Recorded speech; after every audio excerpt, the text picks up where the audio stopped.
I didn't even know about this until I heard the ruling just under a month ago. They had applied for it over a year ago, and they've been delaying about releasing the reports. It was over a year.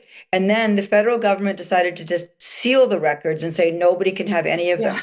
Yeah. Well, in an act of incredible courage, the Blacklock's appealed it to the privacy commissioner, and congratulations to her. Maybe the winds of change are blowing, but she said there is no allowance for you to say you're understaffed and you can't deliver. That's what they tried to say. We're understaffed. We can't manage it. There's too much documents. We don't want to do it. She goes, that's not something in the Information Act. You can't do that. I order you to release these documents forthwith and in any event within 30 days. 30 days is on Friday, February 20th.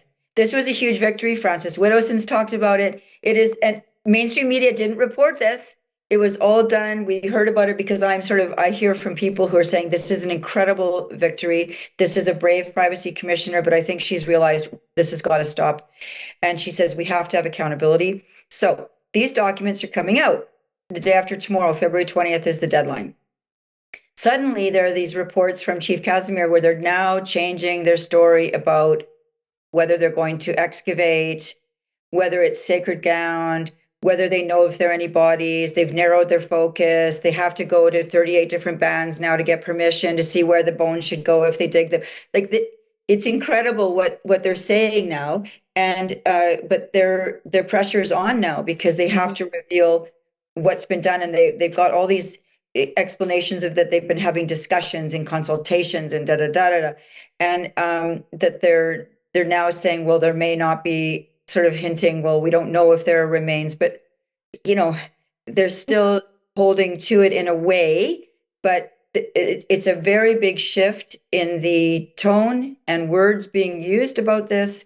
And I, all I can say is I phoned one of the journalists who did it today and I said, I want to give my comments on this. And I said, I've been called every name in the book. And I said, this represents a huge victory for truth in this country. Mhm. And I believe that Casimir should resign. First of all, she should refund the money if they're not going to dig all 12.1 million plus interest back to the Canadian taxpayers because it belongs to 100%. our Yeah. money. Hmm. And they didn't do it, was earmarked for that. They didn't do it. Or start digging immediately. And it has to be done by the RCMP, not just a group of people. It has to be done properly. And it should have been roped off for all these years anyway. But leaving that aside, also, I think she should apologize to Canada. Hmm. And I think she should resign.